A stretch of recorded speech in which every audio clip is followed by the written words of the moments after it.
Hello, I'm Emily Orr, Assistant Curator of Modern and Contemporary American Design here at Cooper Hewitt Smithsonian Design Museum. Welcome to our Enid and Lester Morse Historic Design Lecture, a biannual series and always a memorable evening. With over 210,000 design objects spanning 30 centuries, our collection is a vital resource for design scholarship in the United States and throughout the world. Thanks to the tremendous generosity of trustee Denny Morse and her husband Lester, we invite the foremost design scholars and specialists to engage with our holdings of historic and contemporary design and impart their discoveries to our audiences.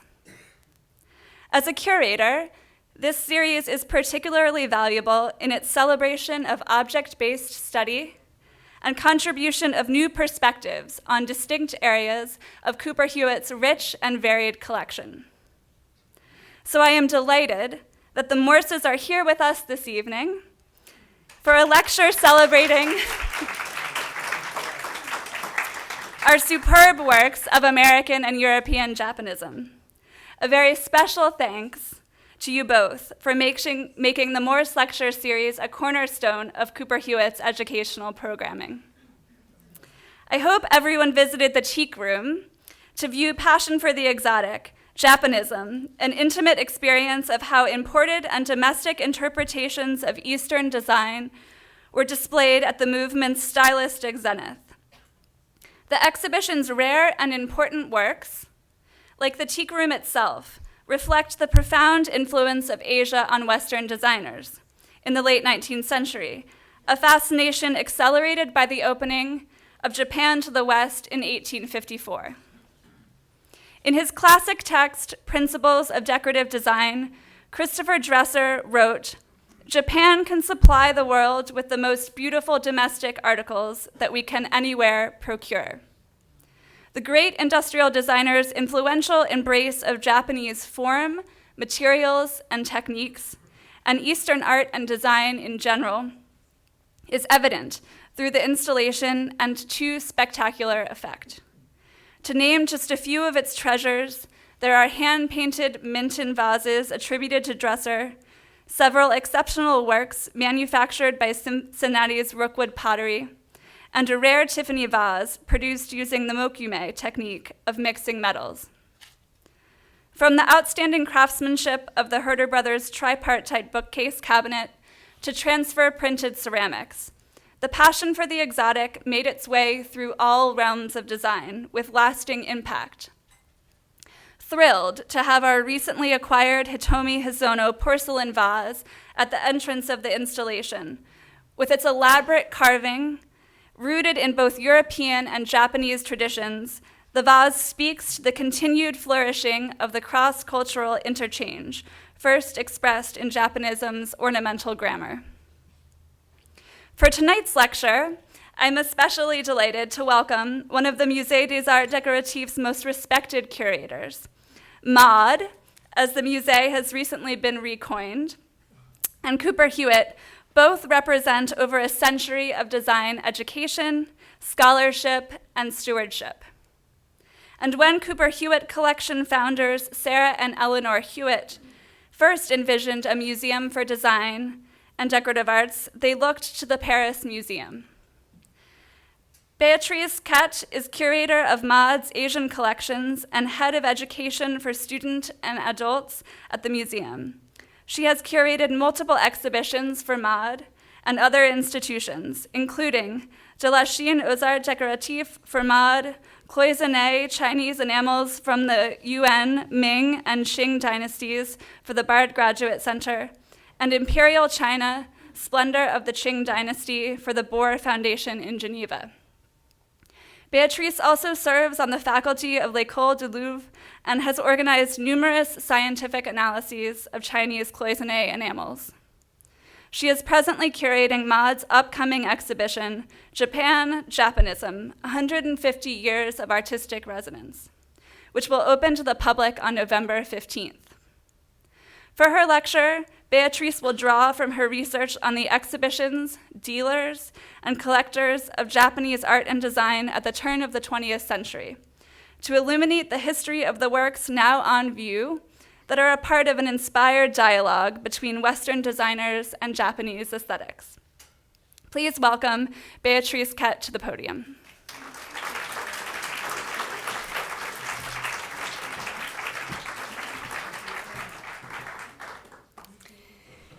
Thank you very much, Emily, for this extremely nice introduction.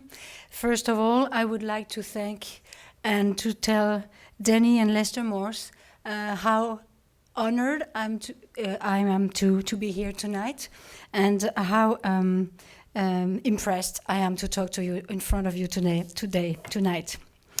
I want to thank Carolyn Bowman for her very warm welcome, Sarah Coffin, who put me in contact with the institution, Emily Orr, Ruth Starr, and of course I would like to thank them to have made anything easy for the organization of this lecture.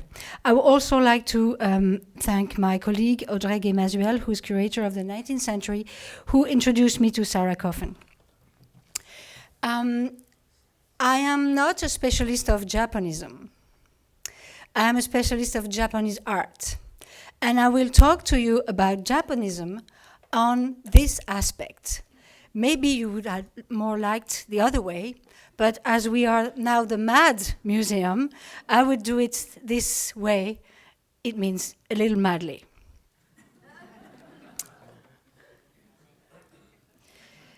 How does it work? Okay. To understand the event of the reopening of Japan in the mid-19th century, you have to recall, we have to go back a little further in the 16th century.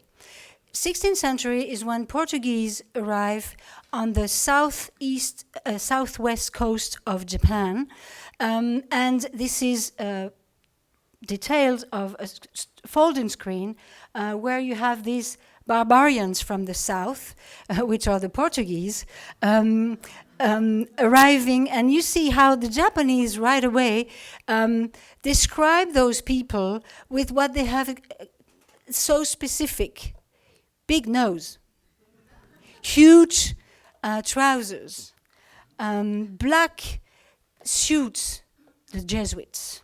Very bizarre people. Oh, sorry, no, that's not what I wanted to do. You see?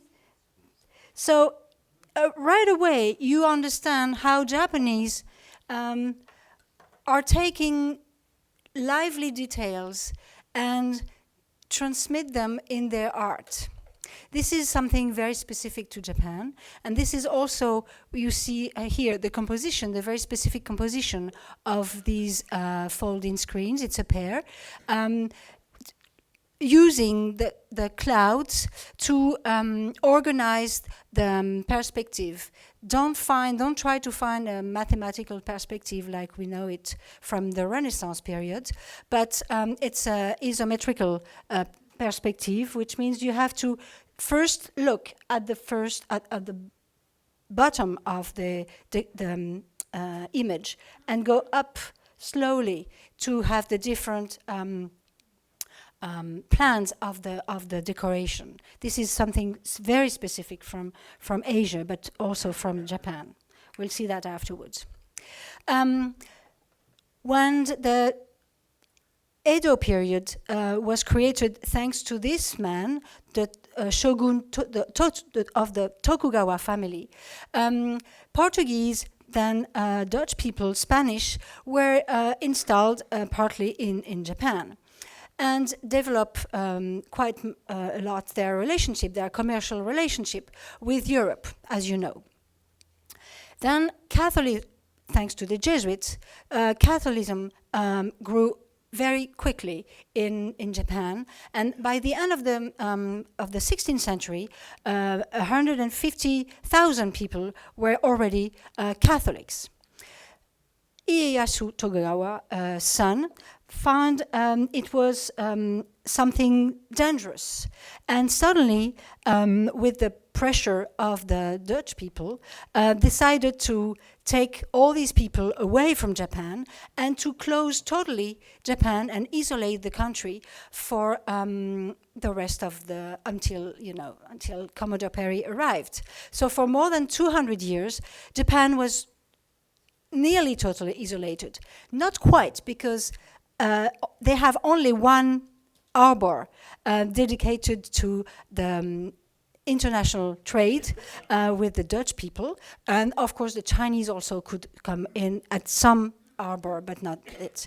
So just imagine what happened when the country was forced, the Tokugawa ancestor stopped it, and then the American steamers arrived in the harbor of Tokyo, today Tokyo. It was a great impression for for Japanese people, and it was very impressive for the Tokugawa to just know what they should do. Meanwhile, sorry, I'm forgetting to pass them. Meanwhile, the connection, of course, were still by these little harbor, and you know the story of these amazing Indian companies that flourished all over Europe and made the fortune of some countries, and also the amazing collections in the 18th century. And one of the most amazing collection is the collection of August the Strong from Dresden. But also, never forget the amazing collection of Japanese lacquer from Marie Antoinette, that she owns it from her mother, Marie-Thérèse d'Autriche. But probably those objects didn't arrive directly from Japan, but probably through the Chinese trade, which is a little different. So when the Meiji Emperor, after a little fight, well, a big fight actually, civil war in Japan, finally the imperial government, the imperial Meiji Emperor, raised up back to the power, and the Tokugawa had to decline their power. This was in 1868. It was a great discovery for Europeans. This country was never invaded, had always had these same borders. It's probably one of the only country in the world that could say that. Never invaded, and the same border. So when compared to the Chinese country, for example, China had been invaded, and China had to deal with the English, the French, the American, the Russian, all during the 19th century, which was not the case of the Japan country. So when the country opened, everybody wanted to hear from it. Everybody wanted to go and wanted to see those objects. Not the objects that were made for the trade, but objects that were made for Japan, really for the Japanese people, and specifically for the Japanese shoguns. First exhibition, World Fair, in 1862 in London, showed some of these Japanese art, but not from the Japanese government. It was a specific English collection that was on view, and you can see one of these image here with Japan and people staring and looking at these amazing porcelains and objects. Same, I won't give you all the chronology of the World's Fair where Japan was represented, but the first one, very important, where the Japanese government was officially presenting objects, was in Paris in 1867. Then in Vienna, as you can see, I will not deal with that. with the porcelain here. Porcelain was, don't forget why porcelain was so impressive for Europeans. Do not forget that porcelain was made only in the Far East until French, well, first German and then French people finally found kaolin in their country. Until there, we had to buy those porcelain from Japan and from China first and Japan after, or we have to imitate it in other materials like stoneware, like faience. So that's why everybody was looking for things that were very exotic, like porcelain and like lacquer. A few other exhibitions, very important also, the importance of the department store. Department store, like the Bon Marché, were extremely important. They were not only importing new objects, but also antique objects, which sometimes we forgot. It's still the same like Liberty in London has also still an antique department, but it was the case of many of those department stores, and the Bon Marché was very famous for that. And look how fascinated those two ladies are looking at this Japanese boat from James Tissot, a famous Japanist. The Musée des Arts Décoratifs was very involved in this how do you say? I knew I should have written my text, but then I can't read it, so I have a problem.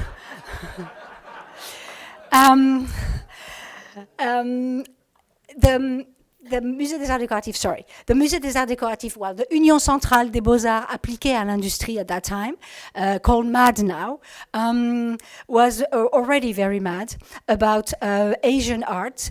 And even if they didn't create already the museum, we were first a library, we had the opportunity to organize a huge show in the Palais de l'Industrie. The first show was a retrospective museum in 1865, and 5 years after we were created, we organized this amazing Musée Oriental, a huge exhibition showing 3,000 objects from Middle East and Far East, and half of the exhibition was dedicated to Chinese and Japanese art. So here the Musée Oriental, so here's the Palais de l'Industrie. No, I didn't do that. Okay. This is the Musée Oriental, and behind this you have a wonderful piece of cloisonné enamel. You have a huge space where all those objects were presented. We don't have pictures actually of the presentation, but we are very lucky at the library of the museum to have albums with picture of some objects that were presented. They were not our objects, they were objects from collectors that we were in contact with. The board of the museum were already with a lot of collectors and industrials, and here what was exhibited. Ceramic, of course, a lot of ceramic, bronzes, furniture, and also absolutely to mention textile, very important. The textile was extremely important. And so all those objects are not at the museum, at the Musée des Arts Décoratifs now, which I regretted very much, but definitely inspired artists from that period. You will, because you all, yes, you did, also the amazing show a few meters up our head, and if you didn't already, you must do it before the end of July. But you already just mentioned the importance of the crane motif. And so this is a Japanese plate, a porcelain plate with this amazing way of organizing the decoration onto the white surface of the porcelain. This is exactly what struck the critics at that time. And Ernest Chénaud, who was art critic, very famous, did a lecture in the same year, in 1869, at the Musée des Arts Décoratifs, and about Japanese art. And of course, he compared it to the most amazing art. We decided that it was, the perfect art, the Greek art. And he said that Japanese art offered three things: the nature, the way Japanese are translating nature in their objects, on their objects, nature, color, and of course, I'm sorry, this is black and white pictures, but color and style. And he meant by style the way the decoration fit perfectly the shape of the objects. This is something that the Japanese had made indeed very extraordinary, and this is exactly the things that strike those critics, and this is the reason why so many critics and so many artists fall in love with Japan and were inspired by Japan. And you can see here, well, just imagine the color, but you can see how the decoration is perfectly organized in this circular shape of the plate. Of course, some artists also promoted the Japanese art by collecting them. And you recognize, I'm sure, Claude Monet. Here. Claude Monet, now you, Gogh after, Van Gogh after. Claude Monet here, and you notice on the back of the picture all his famous Japanese print collection. He was totally inspired by and totally mad of Japanese print. And if you go to Giverny today, you could still see his amazing collection. Another person that was extremely important in the diffusion of these Japanese art is Edmond de Goncourt. You know, his words could be very hard when he didn't like something, but also very pleased when he liked it something very much. And this is a picture of his house in Auteuil, and he liked to he was a great collector of French 18th century Chinese and Japanese art, and he liked to mix everything, and he considered Japanese art on the same level as French art, and he used to exhibit. Now this, I really have a problem with this. This is textile. This is fukusa, amazing textile that he framed like an oil painting, and he used to organize his decoration inside, putting together next to each other Japanese and eventually 18th century drawings from Boucher or very typical 18th century. He was a great collector of ceramic, as you can see here with those rows of tea ceremony bowls, but also of Chinese things where he mixed everything on the walls, on the shelves, on the chimney, everywhere. We could do the whole lecture on painting and Japonism, but just as to remind you, of course, Vincent Van Gogh was one of the great Japanese painters.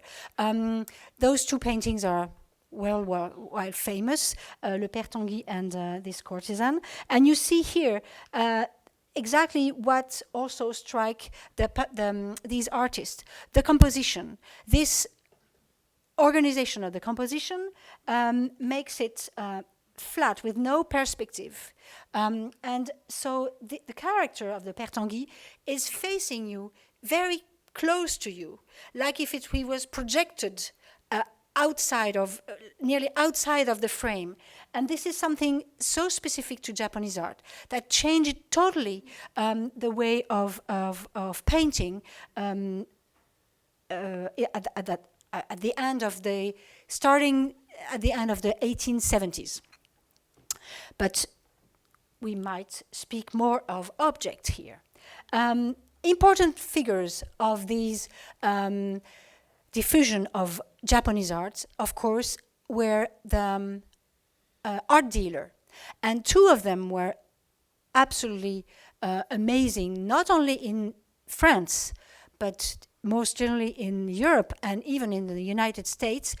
I wanted to say, of course, Siegfried Bing here, sitting in Ucraft house that he bought. Ucraft made a trip to Japan in the early 1870s, and he bought a house and he made it built in his garden in Jouy-en-Josas, near Jouy-en-Josas, south of Paris.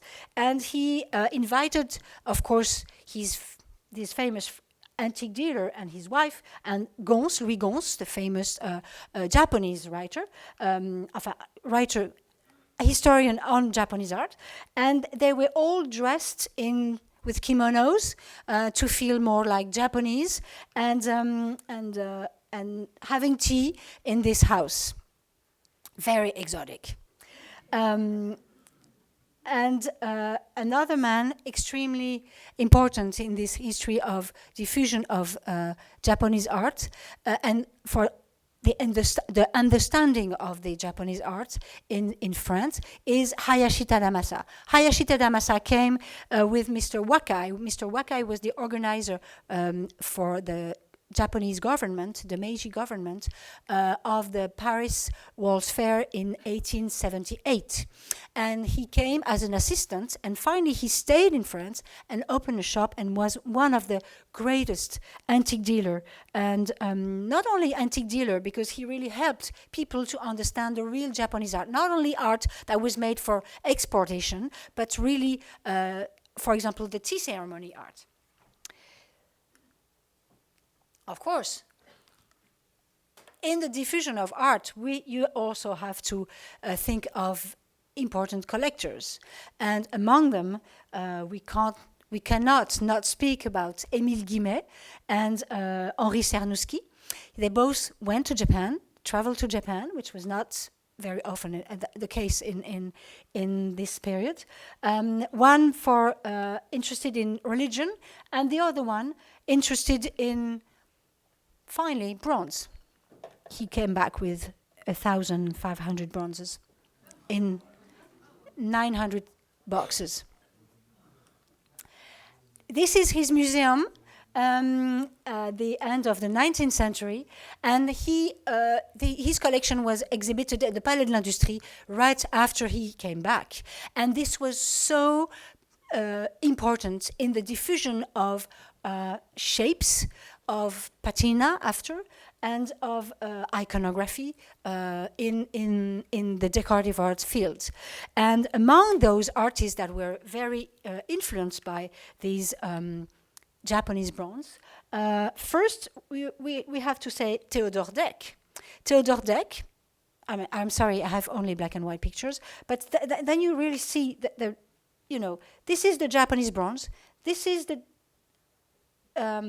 faience that were made by Theodore Deck.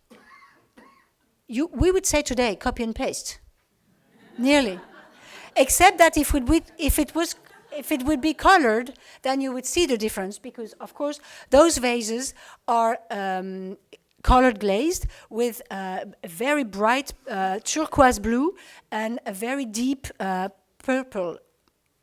So, but you see how stunning those shapes and those decorations were, so they could mold directly on the object. Another person that was totally influenced by these Japanese bronzes and the exhibition of Cernuschi when he came back is Émile Reber. Émile Reber was the designer of Christofle, la Maison Christofle, from 1865 to 1874. And he design, and the Musée des Arts Décoratifs is very proud to have recently acquired a whole album of his own drawing, and he was drawing in all those exhibitions and making notes into the on the drawings and colored drawings to then use it for his own creation. I mean, his own creation, the creation he did for Christophe. So on the left you have the Japanese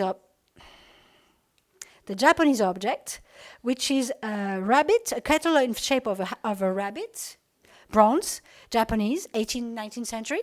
And on this side, you have Émile Reber's creation for Christophe. Same history. The bronze here.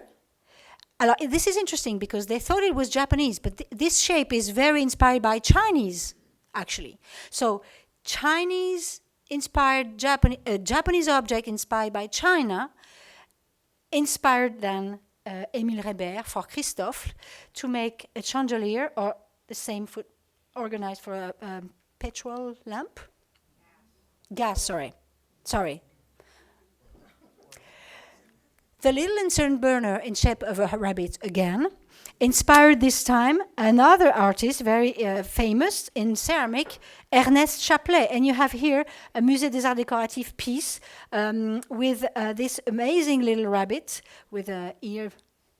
It's a very cute piece. You have to come to the museum if you didn't for a while, because this is on view for a few months, and you see how he really get inspired by those bronzes and the effects. This collection from Henri Cernuschi was so impressive and so important on the production of decorative arts in France at that time. Another artist interesting also in ceramic is Hippolyte Boulanger here, and he's using bamboo as a shape for this vase, and he's organizing his decoration all around as a plum tree, a flower, a typical decoration from Japanese iconography, and he, of course, he transformed it as a vase. The colors are not very Japanese, but still, it's another way of being a Japanist. Reber, that's one of the most amazing pieces that Reber did for Christophe. It was exhibited in the exhibition of 1878 and then presented also to the World's Fair in 1878 in Paris. And it's interesting to see how he mixed the different influence he had on Japan, of course, but also China and in the Middle East. And the Middle East, you can see it with the palmettes here, the arabesque. You see the Japanese woman, geisha here, but also Chinese objects. So it's a kind of mixed thing with interesting mixture, but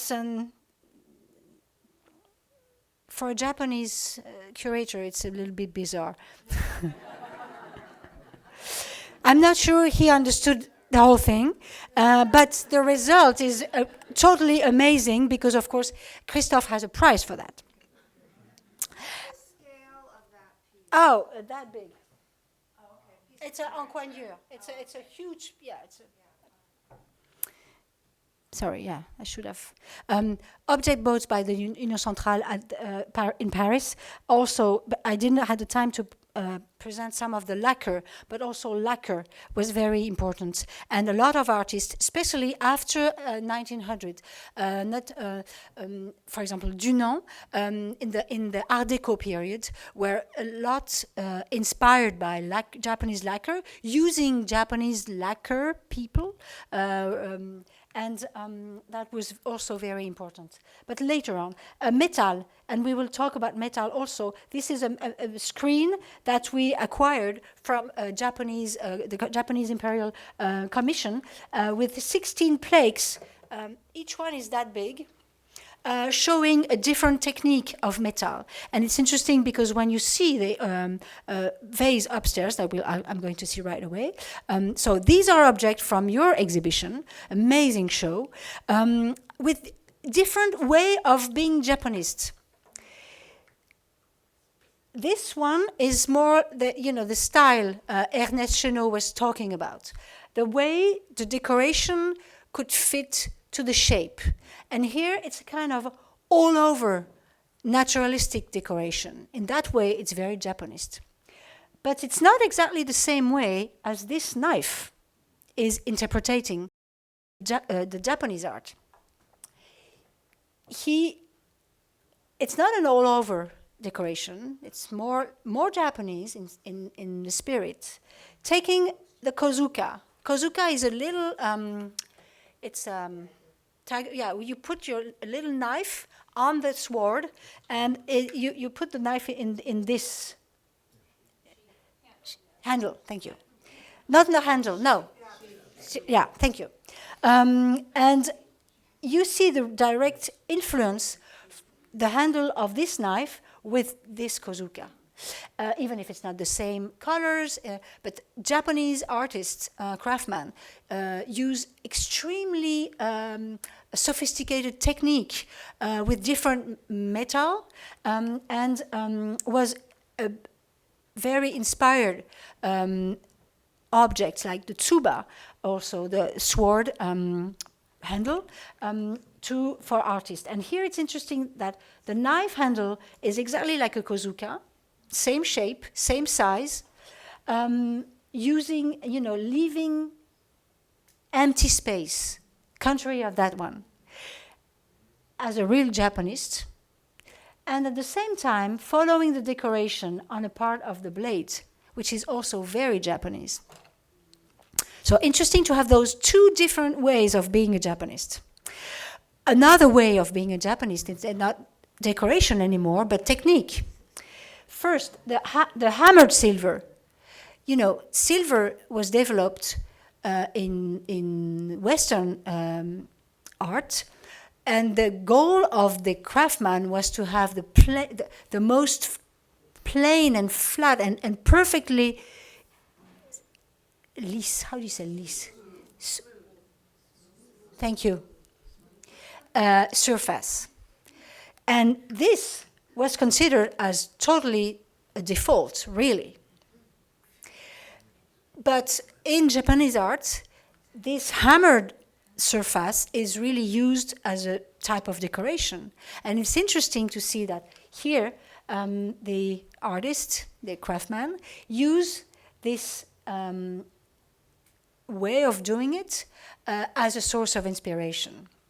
The rest is more Art Nouveau, but using also the soft lines of the Japanese art. And here you have a purely technique inspiration with a very sophisticated technique where you put several layers of different metals, and then you work on it so you can see the different layers with the different colors of the metal. It's a masterpiece, and really it's an amazing piece you have here. Print. Oh, do I have to finish in 5 minutes? Yes. Okay. Prints. You know how, well, again, interesting, copy and paste. But in an interesting way, because this vase, like a brush pot, Chinese brush pot, the artist really developed the whole print all around the vase. So if you want to have the view of it, you have to really turn around to have the impression of this whole scene of this Japanese scene, but totally directly inspired by a Japanese artist. Fan, of course, fan is Japanism, and you see here the interpretation and the use of fan by Claude Monet, and you see here the interpretation of the meeting of the Western people, French couple. Maybe when you see those two pieces, you're sure that there were a lot to do to understand each other still, but they were trying to see what was specific on each way. And for French, for Westerns, it was fan and kimono. Fan, as a shape. Here with this little butter pad, very, very sophisticated little piece you have. Extremely, I would like to have tea with that. This is the way Lunéville organized his production, doing this fan shape that was so unfashioned at that time. Different ways of integrating Japanese art. Here, it's more. You have Japan here, but more inspired by kakemon, which is we're known porcelain from Arita, known from the late 17th, early 18th century, with this little fence and the tree, and actually the outside is really more Chinese, but it's a mixed. It was easy to, when you have to sell, you want to be the first. And in this economical fight of international fairs, world fair, you had to be the first to have prices and to sell your production. And of course, it was much easier to create new motif on a very classic European shape than to create new shape, because new shape means new mold. It's a long process, and it was faster to paid designers to invent new design that you would just print on old classic French shape. That's what happened at Crayer-Montreux. It was another way of creating the new. It was to give names, Japanese names. So this is the set called Kyoto. What does it have from Kyoto? Well, not that much, except the organization of the decoration that is really very Japanese, using those little frames, the snow shape frame, the fan frame, to organize and to separate the decoration. So that's the Kyoto set.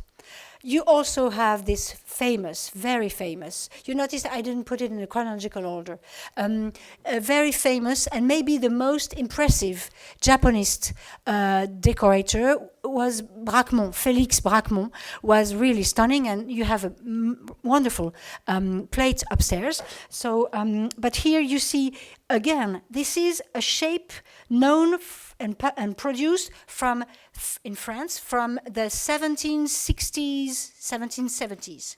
So neoclassical shape, French neoclassical shape. This decoration blew around, very classic also in the 18th century. But then he used, Rousseau asked Bracquemont to organize the decoration differently. And I think Bracquemont is probably the most inventive creator that in this production of ceramic, because he really understood the spirit of Japan, of Japanese artists and Japanese decoration. Before you had to have the decoration here, and generally it was white in the middle. Here he used the bottom of the center. But you see, the motif is running out. Like in the cartoon, if the figure, goes out and goes back. And it's interesting because if you have food in this plate, then you can just see a part of the decoration. And when you finish your plate, then you discover the whole decoration. And this is exactly the same spirit in this Japanese bowl, where you see the langouste, this antenna are inside the bowl. So you have to look inside to have the complete view of the decoration. And Bracquemont perfectly understood that. And I think he's one of the best Japanese decorator that ever happened in this period. And very early, as you noticed. And again, Bracquemont, look, the way you have to see, now you have to come to the Musée des Arts Décoratifs. After you see the show here, then you have to go to the Musée des Arts Décoratifs in Paris. We're very mad there. Look, Bracquemont also take Hiroshige, famous Hiroshige print, and transform it in a very Parisian view.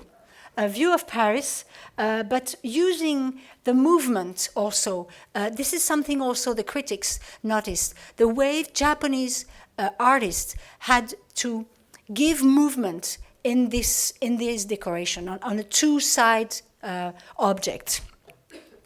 And I think this is also a masterpiece of Japonism. I'm having to run now. Another way of organizing the decoration is to get inspired by these porcelain from Japan.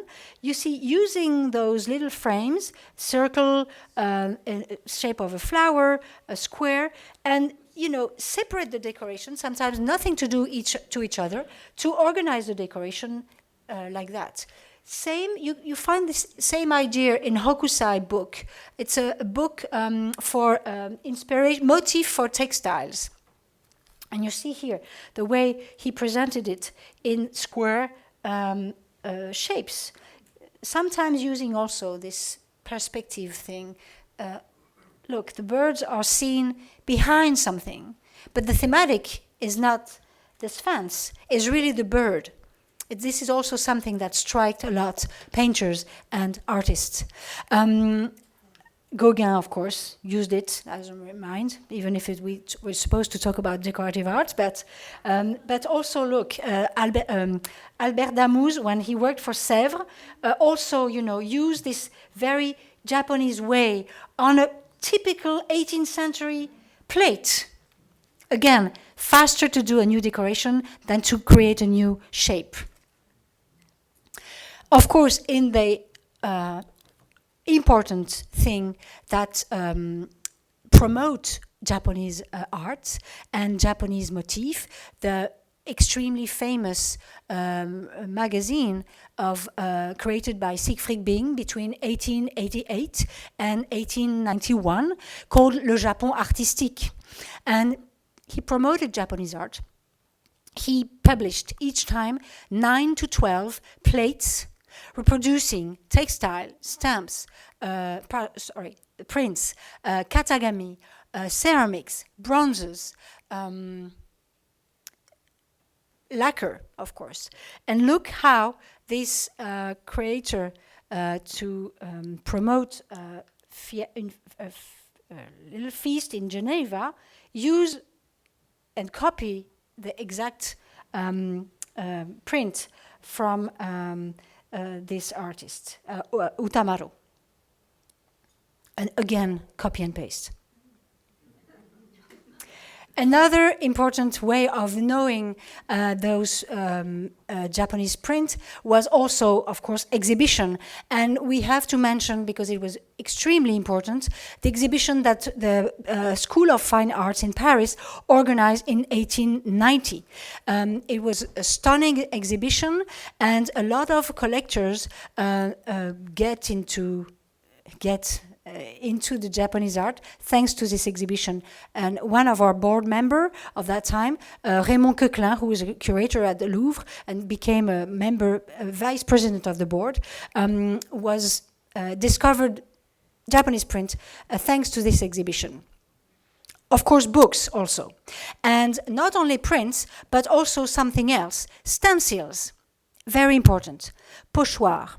And stencils also, through different publications, the one from Verneuil or from Théodore Lambert, very famous, were extremely important. And when we speak about Japonism, we always speak about prints, but we often forget about katagami. These stencils, called katagami in Japan, were used to print, to dye silk and then fabric, cotton. And those motifs were very important and inspired a lot of famous artists like Félix Vallotton, for example. René Lalique. See how they, really, sometimes it's really so close. So prints, but also katagami, very important. And look here, a motif of fern, inspired Grasset, but I dare doing that. Maybe could have inspired also these amazing rocking chair you have on the top floor, and maybe these motifs were inspired by a kind of decoration like that from katagamis. That's my proposal. Column and Moser, of course, very important because important collections of katagami were built in Vienna, in Dresden, in Hamburg. The director of the Hamburg Museum was a close friend from Siegfried Bing and actually was the translator of the review Le Japon Artistique in German and built a very important collection. And all collections, all decorative art museums collected at one point katagamis, but often they were considered as document, and sometimes you don't even know when they enter the collection. And at the Musée des Arts Décoratifs, that is the case. And we very recently digitized them and put them in the inventory because they were considered as documents, and no one cared about it, unlike prints that were, of course, cherished. Column and Moser, very inspired, as you can see, by katagamis. Again, or maybe by this amazing box that you have in your collections with the famous chrysanthemum motif. Another direct cut. Last but not least, I will finish with this in 2 minutes. The importance of a technique in ceramic. We look at the motif, but also in the exhibit, the fair of actually in Philadelphia first, and then in Paris, 1878. There was an important collection of tea ceremony ceramic. A lot of critics just hated it and said, "How can we like that kind of ceramic that is, how do you say, not well done?" Asymmetrical, like it was, some default that you have it in the oven and you generally throw away. And but of course that was made on purpose. And it took time for us to understand the beauty of that kind of piece, thanks to those art dealers like Hayashita Damasa and also like Siegfried Bing. And this is also something after the motif that will also be extremely important in the production of ceramic and that renew the art of ceramic. Look, the fish, classic, but here, very interestingly, impressed in the stoneware. Stoneware, we totally forgotten, was only dedicated as very vulgar vessel, and thanks to the Japanese, stoneware were again regarded as a noble material and inspired artists in shapes and also in sculpture. Of course, the same motif by Gallet or by Rousseau in glass. And again, ceramic. This is the two Japanese made for a little incense box, and this is a little tea powder box, and you see the relationship, obvious relationship, between these objects, Japanese objects, with these creation in stoneware, with all the glaze, the running glaze that stunned so much this artist, but mostly after 1900. And also the gilding is coming from when the important pieces were damaged, they were repaired with golden lacquer, kintetsu technique. And this also struck the artist like Untitled, and it was reproduced and inspired here. And you see the shape of this vase, and you see the direct relationship between the two. And last but not least, artists like Rodin was very important, or like Ariès, were much inspired by this stoneware and used it as this time on the same level as marble or bronzes. Thank you very much. Sorry for being late.